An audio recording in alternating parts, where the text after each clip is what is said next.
오늘은 요엘서 이제 첫 시간입니다. 요엘이라는 이 선지자가 어느 시대에 활동을 했는지는 정확히 언급되어 있지 않습니다. 그래서 학자들마다 이렇게 유추를 다 해서 혹시 이때쯤에 활동한 선지자가 아니냐 등등 여러 가지 이야기들이 있습니다만은, 그러나 그 여러 가지 이야기들 중에 어떤 면에서는 제가 생각할 때는 아모스 시대와 조금 앞선 정도의 그게 가장 유력한 이야기가 되지 않을까라는 생각을 합니다. 그래서 아모스가 왜 그러냐면, 아모스가 이 요엘 선지자의 이야기를 인용을 하는 게 있습니다. 그게 뭐냐면은 요엘서 3장 16절을 이 아모스 선지자가 인용을 하는데, 그 인용을 했다라는 것은 그 앞서 있었다라고 먼저 누군가가 말을 했던 내용인데, 그게 바로 요엘 선지자지 않느냐. 그 내용이 뭐냐면, 나 여호와가 시온에서 부르짖고 예루살렘에서 목소리를 바라리니 하늘과 땅이 진동되리로다. 그러나 나 여호와는 내 백성의 피난처 이스라엘 자손의 산성이 되리로다 하는 이야기가 있습니다. 그래서 그런 걸 봤을 때에 아모스 선지자보다 조금 더 빠른 시기지 않느냐. 뿐만 아니라 요엘서 3장 18절, 아모스 9장 13절과 요엘서 3장 18절 사이에도 굉장히 유사한 점 때문에 그렇게 한번 예측을 해볼 수가 있는 것 같아요. 그래서 유다 왕 우시야와 이스라엘 왕 여로보암 2세 때에 아마 이 예언이 나온 게 아닐까라는 생각을 하는 겁니다. 오늘 책 그 전체 장의 그 구분은요, 첫째 1절에는 책 제목과 또 대한 설명이 있고요. 두 번째로는 2절부터 4절까지로 볼 수 있습니다. 여호와의 날에 예시로 주어진 메뚜기 재앙을 통한 경고, 이렇게 볼 수가 있습니다. 그리고 세 번째로 나눌 수 있는 단락은 5절부터 14절입니다. 메뚜기 재앙으로 인해 빚어지게 되는 참상과 및 회개 성회를 촉구하는 이야기, 이것이 바로 세 번째 주제라고 보면 되고요. 네 번째가 궁극적인 15절인데, 15절부터 마지막 20절인데, 궁극적인 여호와의 날에 대한 탄식과 간구의 내용, 이렇게 지금 요엘이 구분을 해놨습니다. 근데 요엘서의 특징은 어떤 특징이 있느냐면, 다른 예언서들은 대부분 정확하게 그 대상이 누구다, 무엇 때문이다, 어떻다라는 것이 언급이 되었는데, 뜻밖의 요엘은 그 대상이 무엇 때문에 어떻다라는 구체적인 언급이 가장 없는 게 바로 요엘서. 그러니까 얼핏 사람들이 그 이야기를 들었죠. 뭐 때문에 그러는 건데, 누구 때문에 누구한테 하는 이야기인데 라는 말을 반문을 들을 수도 있을 정도로 요엘의 그 내용은 그래요. 근데 또 뜻밖에도 이 요엘서는 우리가 아는 대로 신약 성경에서 또 요엘서를 많이 인용을 합니다. 나중에 좀 이따가 다시 한번 보겠습니다만은, 그래서 이 요엘서가 의외로 어떤 면에서는 딱 특정한 어떤 사건에 대한, 상황에 대한 표현보다는, 구체적인 표현보다는 전체적인 전반적인 그 이스라엘 백성의 그 잘못, 그 죄악, 이러한 것들을 오히려 모든 걸 아우러서 회개하라고 촉구하는 이런 내용과 경고가 있기 때문에 아마 요엘서를 그렇게 신약 성경에서 인용하지 않았을까. 뿐만 아니라 우리가 잘 아는 오순절 사건 때 베드로가 설교할 때 인용했던 대표적인 아주 먼저 언급했던 이야기가 바로 요엘서입니다. 요엘 선지자가 말한 것처럼 하면서 베드로가 우리가 잘 아는 그 이야기를 했던 겁니다. 나중에 또 한번 보도록 할 겁니다. 요엘이라는 이 이름은 여호와는 하나님이시다라는 이름이 그 뜻입니다. The Lord is God이라는. 근데 그 이름을 지어준 아버지 부두엘이라고 하는 이 아버지의 이름은 하나님의 사랑, 하나님은 광대하게 하셨다, 이런 뜻이 있더라.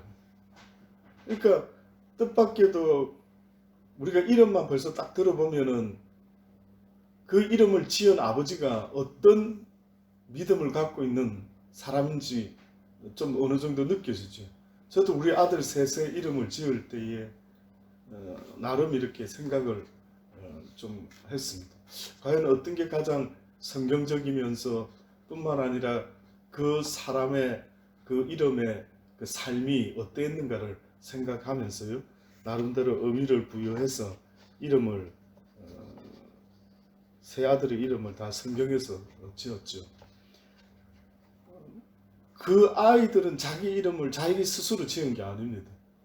자기 이름을 자기가 정한 게 아니고 그 아이가 태어났을 때에 그때 그 아버지가 어떤 마음을 갖고 있었느냐, 어떤 상태냐, 어떤 바람이 있느냐, 어떤 믿음이 있느냐에 따라서 그 이름이 정해지는 것 같아요. 그런데 그 아버지도 하나님의 사랑, 하나님의 광대. 결국 이 말은 요엘의 아버지의 아버지, 할아버지도 뭔가 믿음의 사람이었다. 그러니까 요엘이라는 선지자는 자세하게 다른 소스가 없지만은 그 이름을 한번 찾아서 올라가 보니까 상당히 믿음 있는 집안의 사람들이었다. 왜냐? 그 이름을 계속 대를 이어서 보니까 하나님에 대한 그런 이름을 가지고 있기 때문에 그렇다라고 보는 것입니다.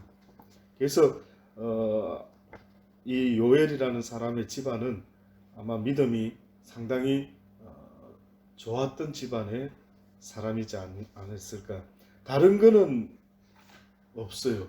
다른 어떤 추측할 만한 것들은 이 사람에 대해서 특별히 없습니다.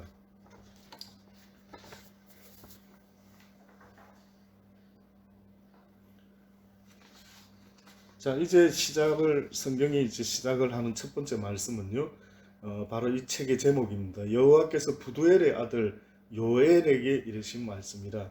늙은 자들아, 너희는 이것을 들을지어다. 땅의 모든 거민아, 너희는 귀를 기울일지어다. 너희의 날에나 너희 열조의 날에 이런 일이 있었느냐?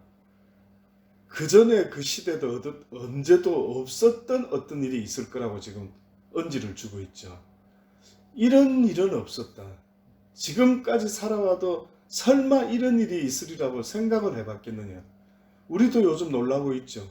이 코로나 때문에 생각도 못한 교회 문을 닫게 되고, 저도 평생에 주일날 교회를 모든 이들과 함께 예배를 드려왔지 한 번이라도 교회 문이 닫혀가지고 흩어져서 가정에서 예배드리고 하는 적이 전혀 없었는데, 예전에 예상 못했던 어떤 일이 생긴 것이 꼭 이 요엘이 오늘 우리에게 말했던 것처럼, 지금 그들에게 말했던 것처럼 이런 일이 언제 있었느냐. 이런 일이 좀 생각 좀 해봐라.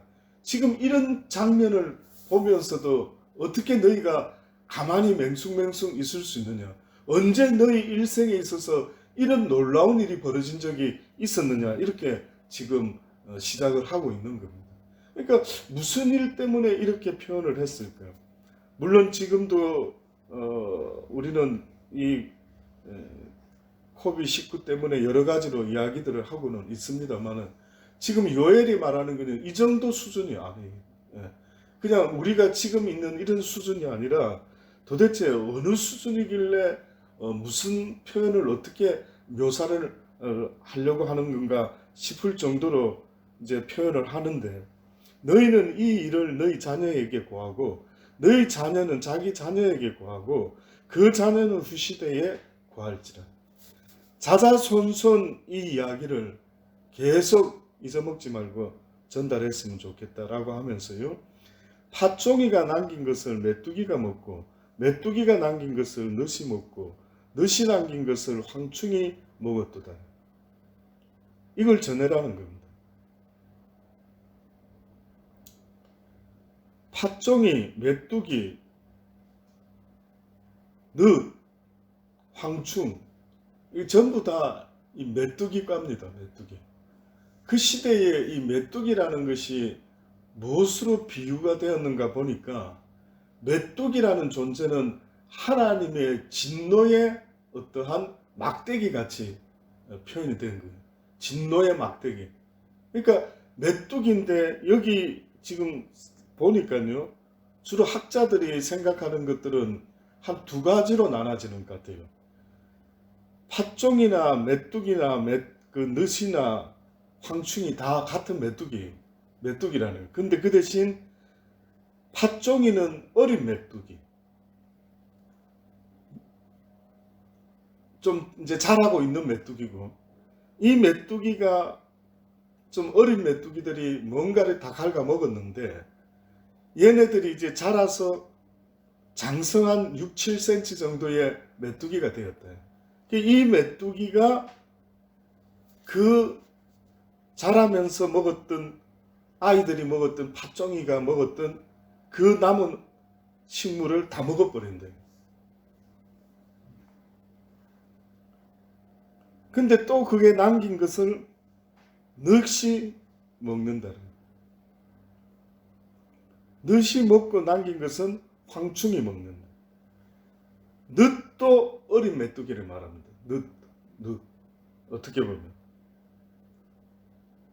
황충도 어떻게 보면 메뚜기인데 다 메뚜기과예요. 근데 표현을 이렇게 달리 써놓은 것 뿐인데, 이것도 또한 성충이 된 이 황충이가 마지막 남은 것을 다 먹어버린다. 그러면 여러분 생각할 때에 왜 요엘 선지자가 갑자기 메뚜기 이야기를 해가지고 이런 어려움이 있을 것이다 라는 걸 이야기를 하는 거예요. 결국 이것은 뭐에 대한 이야기냐면은, 너희의 삶이 먹을 것이 힘들어지는 그런 어떤 일들이 있을 것이다 라는, 이런 재앙에 대한 경고일 수도 있지만, 또 한 가지 영적으로 우리가 볼 때에는 적군이 와서 모든 걸 다 뺏어가고 죽인다라는. 그러니까 해석을 두 가지로 해볼 때에, 적군들이 나타나서 너희들을 완전히 진멸한다라고 하는 이 말씀과 뿐만 아니라, 실제 또 메뚜기가 정말 나타나서 너희들이 먹는 모든 것들을 다 먹어버리게 되는, 그래서 기근에 처해지는, 먹을 것이 없어서 힘들어지는 이런 일이 있을 수 있대. 한마디로 아주 삶의 환경이 어려워지는 그런 상황에 처하게 될 수가 있다라는 것을 이야기하면서, 이것을 너희가 너희 자녀, 또 자녀는 또 그 자녀에게 구하여 후 시대에까지 이게 전달될 수 있도록 하라. 무릇 취하는 자들아 너희는 깨어 울지어다. 포도주를 마시는 자들아 너희는 곡할지어다. 이는 단 포도주가 너희 입에서 끊어졌습니다. 평화롭다 평화롭다, 나는 헐벗지 않는다, 나는 뭐 잘 먹고 잘 살고 있다 라고 이렇게 언제든지 자기의 삶이 풍성한 것 같이 이야기를 하고 있겠지만은, 그런 때도 있겠지만 그렇지 못한 때도 분명히 온다라고 이야기합니다.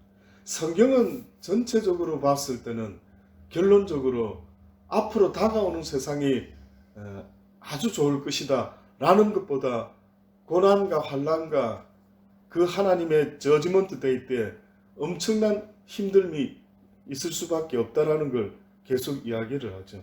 그 이후에는 이제 예수님께서 재림하시고 새 하나님의 천년이 이루어지는 그런 때가 오겠지만은, 그 전까지는 어떻게 보면 이 땅에서 좋은 소식, 앞으로 좋은 일이 있을 것이라 하고 기대하는 것은 쉽지 않는 이야기. 성경에 하나같이 경고를 하고 있습니다.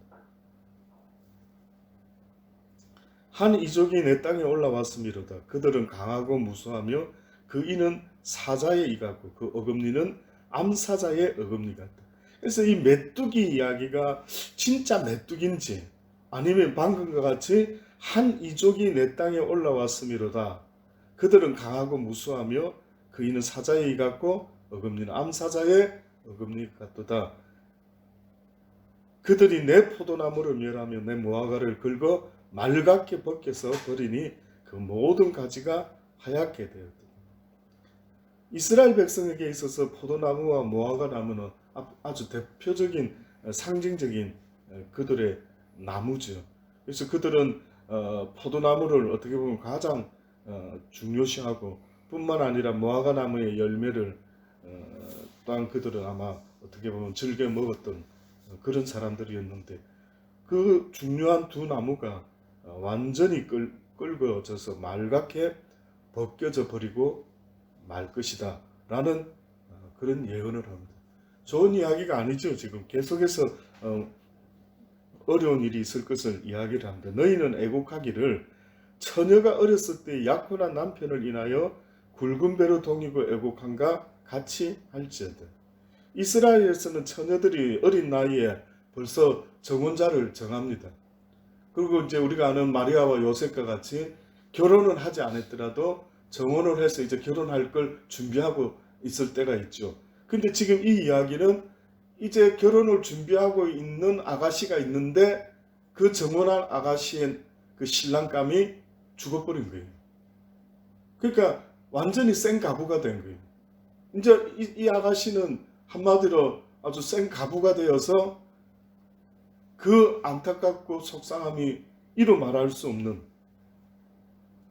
그래서 그것을 그 가장 어떻게 보면은 사람이 가장 애통할 수밖에 없는 그것도 다른 사람이 아니라 앞으로 같이 평생을 살아갈 사랑하는 사람이 그렇게 죽어버리는.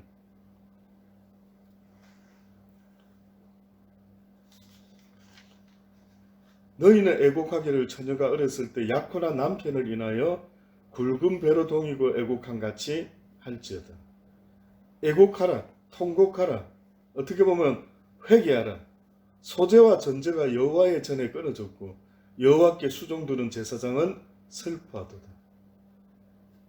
밭이 황무하고 토지가 처량하니 곡식이 지나여 새 포도주가 말랐고 기름이 다 하였도다. 농부들아 너희는 부끄러워할지어다. 포도원을 다스리는 자들아 곡할지어다. 이는 밀과 보리의 연고라 밭의 소산이 다 없어졌습니다. 포도나무가 시들었고 무화과 나무가 말랐으며 석류나무와 대추나무와 사과나무와 및 밭의 모든 나무가 다 시들었으니 이러므로 인간의 희락이 말랐도다. 15절에 보면은요, 오라 그날이 여호와의 날이 가까웠나니 곧 멸망같이 전능자에게로서 이르리로다. 식물이 우리 목전에 끊어지지 아니하였느냐. 기쁨과 즐거움이 우리 하나님의 전에 끊어지지 아니하였느냐. 씨가 흙덩이 아래에서 썩어졌고 창고가 비었고 곡간이 무너졌으니 이는 곡식이 시들었습니다. 생축이 탄식하고 소떼가 밀망해하니 이는 꼴이 없습니다. 양떼도 피곤하도다. 여호와여 내가 주께 부르짖으니 불이 거친 들의 풀을 살랐고 불꽃이 밭의 모든 나무를 살랐음이니이다. 들짐승도 주를 향하여 헐떡거리오니 시내가 다 말랐고 들의 풀이 불에 탔습니다. 어떻게 보면은 상상도 하기가 쉽지 않는 이런 재앙의 때가 온다라고 하면서 이들에게 회개를 촉구를 하는 겁니다.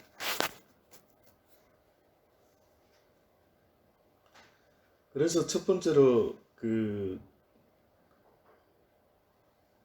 이 요엘을 인용한 베드로가 있어요. 궁금하지 않습니까? 요엘이 베드로가 어느 때 요엘을 왜 인용을 했을까? 요엘 선지자처럼 조금 소개할 내용이 없어요. 어떻게 보면 언제 했는지, 누구를 대상으로 했는지, 어떻게 멸망될 건지, 왜 갑자기 불이 나고 막 누군지 정확하게 어떤 나라가 쳐들어올 건지 이런 것도 없이 그냥 보편적인 그들의 멸망을 이야기해요. 근데 이 이야기를 베드로가 이 요엘을 이렇게 사도행전 2장 14절로 인용을 합니다. 이게 대표적으로 제가 봤을 때는 신약 전체를 통틀어서 대표적으로 베드로가 요엘을 인용을 했어요.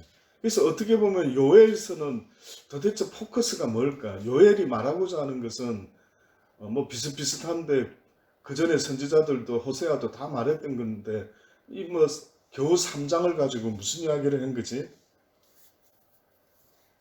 싶은데 한번 봅시다. 베드로가 11사도와 같이 서서 소리 높여 가르되 유대인들과 예루살렘에 사는 모든 사람들아 이 일을 너희로 알게 할 것이니 내 말에 귀를 기울이라.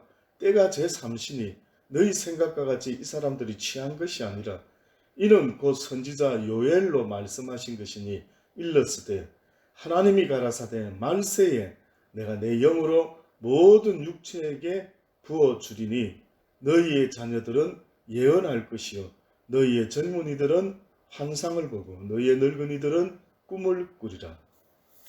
그때 내가 내 영으로 내 남종과 여종에게 부어주리니 저희가 예언할 것이요 또 내가 위로 하늘에서는 기사와 아래로 땅에서는 징조를 베풀리니 곧 피와 불과 연기로다. 주의 크고 영화로운 날이 이르기 전에 해가 변하여 어두워지고 달이 변하여 피가 되리라. 누구든지 주의 이름을 부르는 자는 구원을 얻으리라.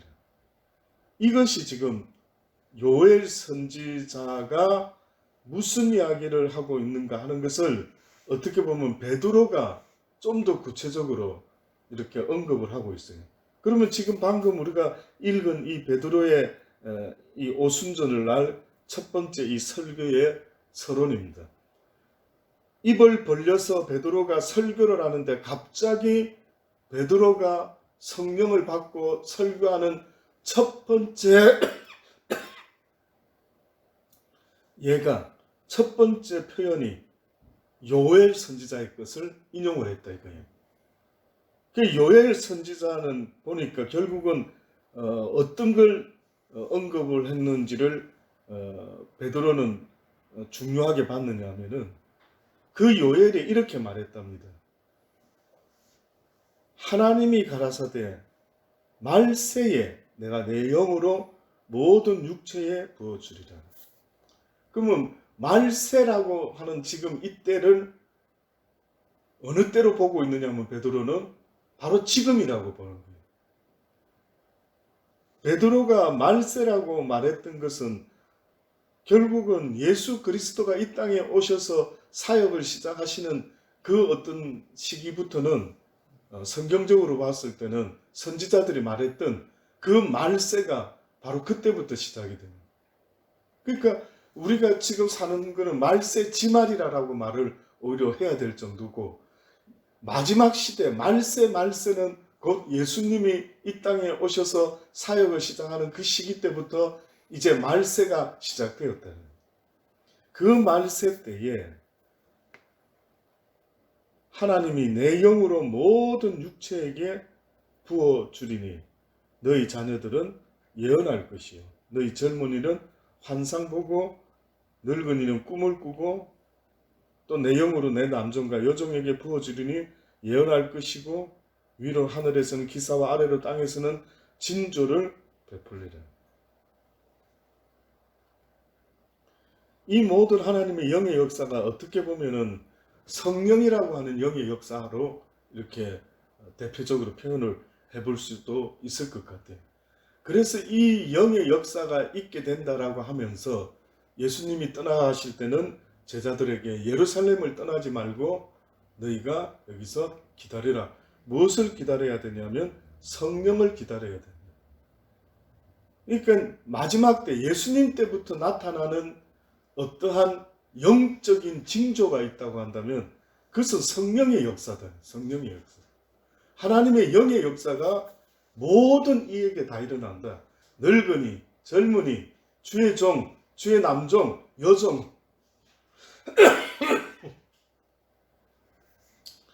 누구나 할 것 없이 그들에게 일어나는 역사가 있는데 그게 바로 하나님의 영, 성령의 역사가 마지막 때에 온 육체에게 있어져야 된다라고 하는 것을 말씀하고 있는 겁니다. 어떤 면에서는 우리는 하나님을 알 길이 없어요. 저와 여러분이 하나님을 믿고 싶어도 믿을 길이 없고 찾고 구하고 싶지만 찾고 구하고 싶은 마음이 없고 그 어떤 무엇 하나도 하나님을 알 수 있는 어떤 조그만한 그 무엇도 사실은 없다라고 성경은 말하고 있는 겁니다. 내가 지금 하나님을 찾고 부르고 예배드리고 찬양하는 것이 나로부터 나온 그런 엄청난 깨달음과 무엇이 있어서 그런 것 같은 이런 생각을 할 수 있지만 실제는 그게 없다라는 거예요.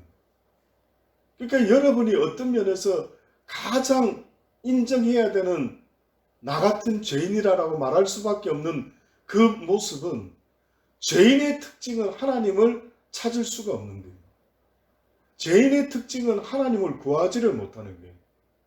아무도 하나님을 찾지도 않고 하나님을 구하지도 않고 하나님의 백성이라는 자들도 이렇게 하나님에 대해서 불충과 불순종으로 계속해서 경고를 듣고도 있는데도 무슨 말인지 알아들을 길이 없는 거예요.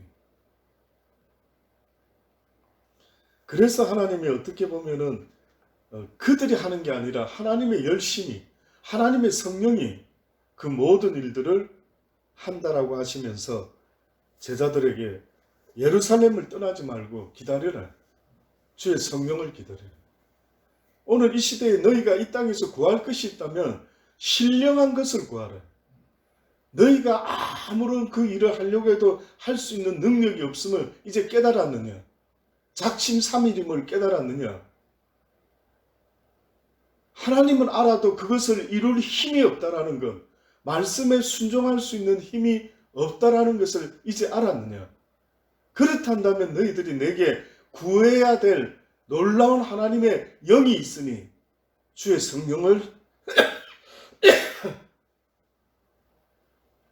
구해라는 것.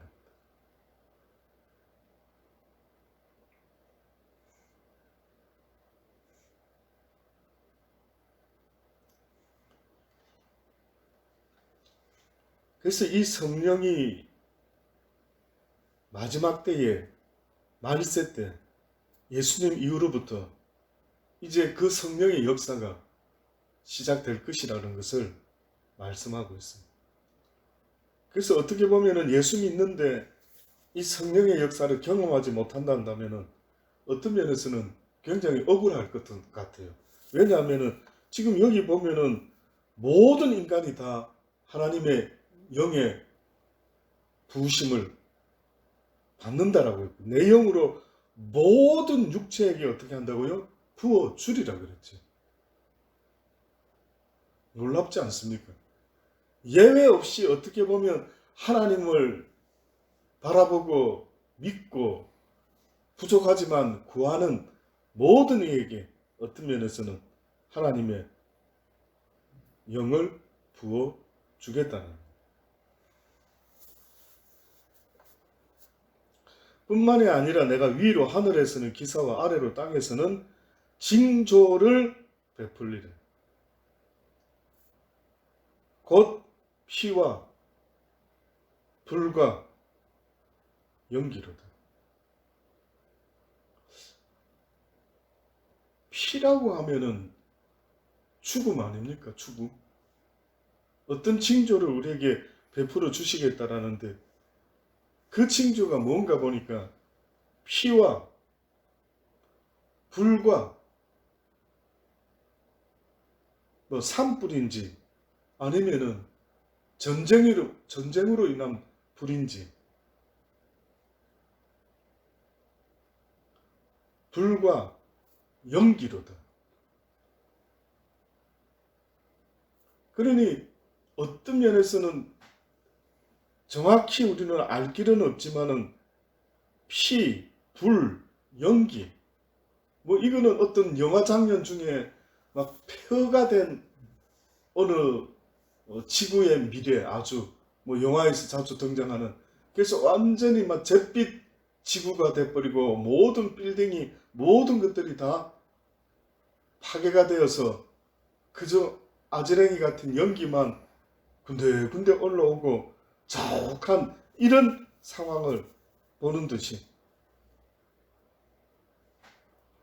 주의 크고 영화로운 날이 이르기 전에 해가 변하여 어두워지고 달이 변하여 피가 되리라. 누구든지 주의 이름을 부르는 자는 구원을 얻으리라. 이게 바로 마지막 포인트입니다. 베드로가 오순절날에 이런 어렵고 힘든 일이 있을 것이라. 이런 죽음이 우리를 기다리고 있을 것이라. 근데 그것을 뚫고 생명으로 나갈 수 있는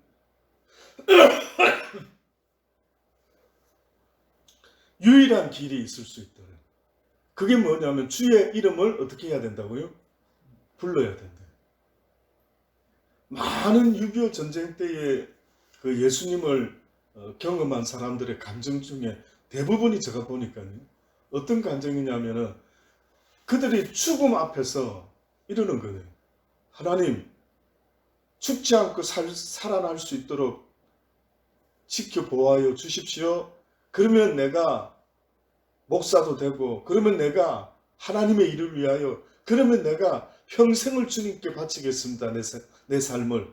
그러니 하나님 죽지 않고 살려주십시오. 라고 부르짖었던 그 부르짖음이 기도라고 하는 표현은 좀 부족한 것 같아요. 그들의 그 부르짖음을 들으시고 그들을 살려주시는 놀라운 경험들을 했다라고 하는 사람들이 있더라고요. 어떤 면에서는 주님이 이런 환난과 어려움이 있다라고 하는 것은 그저 슬퍼하고 우울해하고 걱정하고 두려워하고 이렇게 인생이 끝날 것이다. 이걸 말씀하는 게 아니었던 거예요.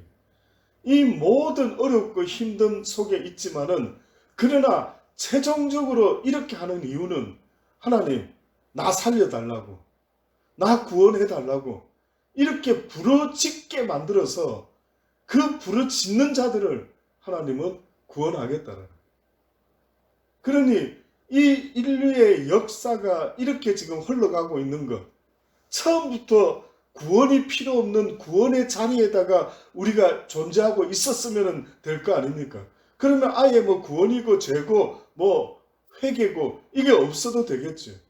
그런데 하나님이 뜻밖에도 어떤 역사를 만들어가고 계시는데 그 역사를 만들어가는 히스토리가 그냥 지나왔던 우리의 이야기가 아니라 우리가 어떻게 하면은 하나님을 찾고 구하는 그 간절함의 히스토리가 만들어질 것인가 하는 걸 이야기를 하는 거예요. 지금 이 순간에도 하나님은 다른 거 관심이 없어요.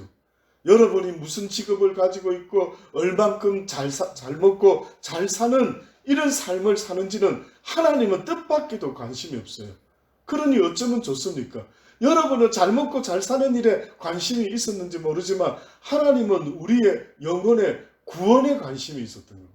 근데 아무나 구원이 되는 것이 아니라 하나님을 찾고 구하고 부르짖는 자에게 하나님은 구원을 허락하겠다라는 이런 조건이 붙어 있었던 겁니다.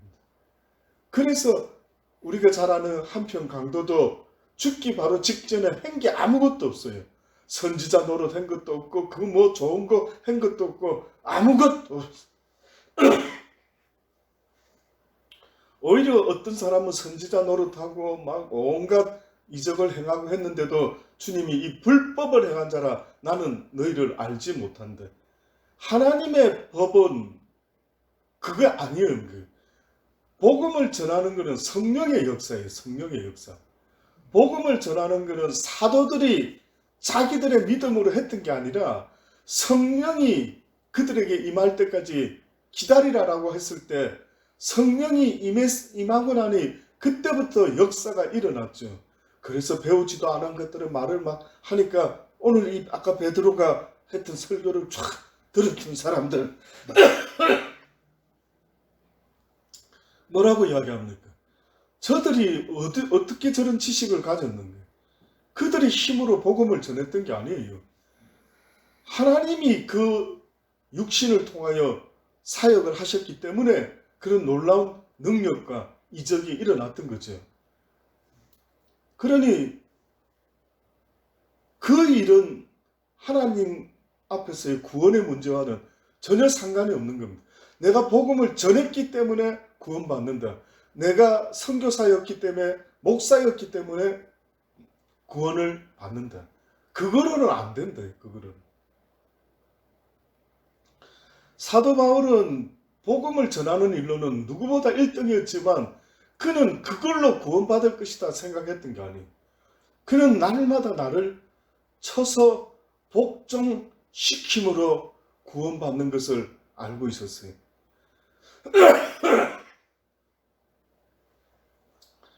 쳐서 복종을 시켰다라는 것은 여호와의 말씀을 가지고 육신의 사망의 법을 날마다 쳐서 복종시키며 하나님의 말씀을 성령의 역사를 쫓아서 살았던 그 삶이 바울의 삶이었다.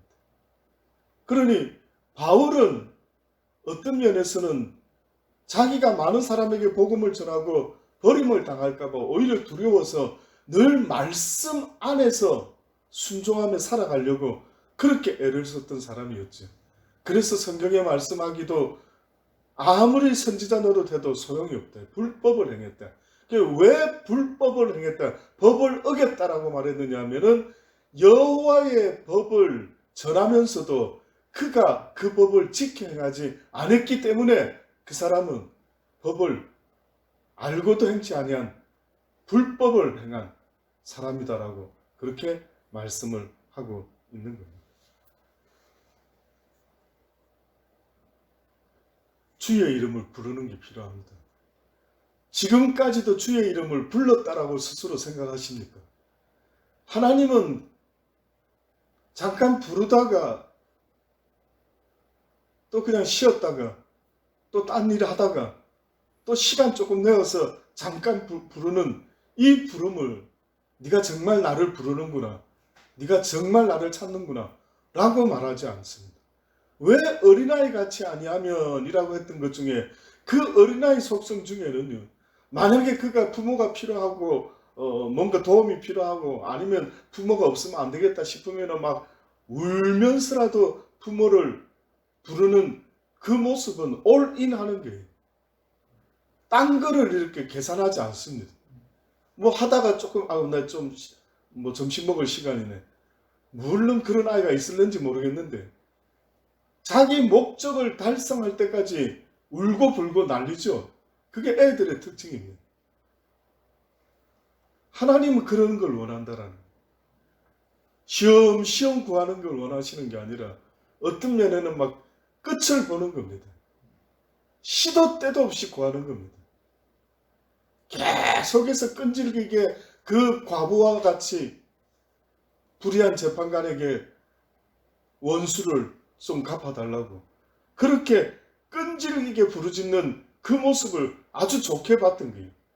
그래서 그렇게 끈질기게 부르는 그에게 응답하지 않겠느냐 그 불의한 재판관이.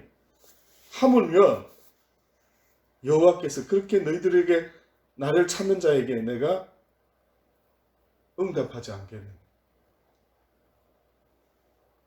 주의 이름을 부르는 게 필요합니다. 다시 말하면 주님이 아니면 안 됩니다. 주님이 아니면 아무리 돈을 벌 수 있었어도 그것을 누릴 수도 없고, 아무리 내가 행복하기를 원해서 열심히 돈 벌었는데 그것이 결코 나를 행복하게 해주지 못하게 되는 이런 일이 벌어지면 이 얼마나 당황스럽습니까? 주여, 모든 것의 주체가 되시고 주실 수 있는 분은 하나님이십니다. 라고 하면서 하나님께 기도를 해야 됩니다.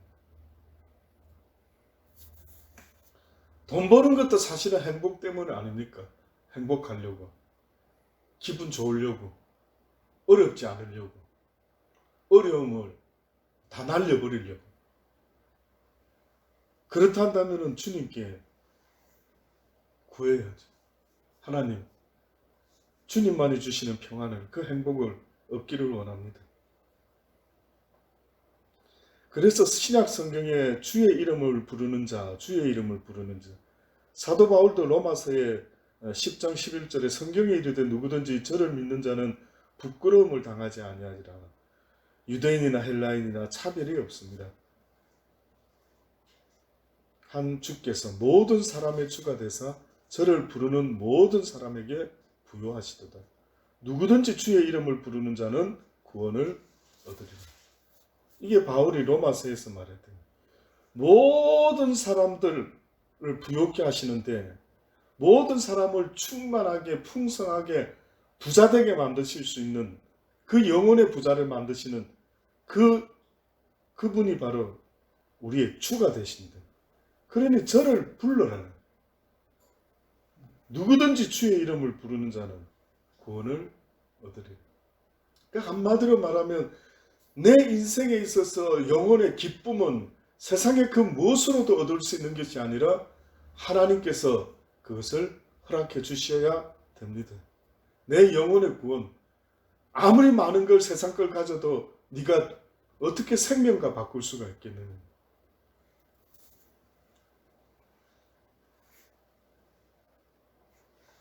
그래서 요엘 선지자는 오늘 이 본문에서 우리에게 한마디로 네 가지로 이렇게 요약해서 이런 표현을 합니다. 영적으로 졸던 사람은 깨어나라. 세상을 의지하던 사람들은 애곡하고, 직업이나 양식과 재물 등을 의존했던 사람들은 부끄러워하고, 한 번도 하나님 앞에 진실로 기도해보지 못한 사람은 진실한 마음으로 부르짖어 보라. 이것이 지금 요엘 선지자가 1장에서 우리에게 던지는 메시지입니다. 다 같이 기도하시겠습니다.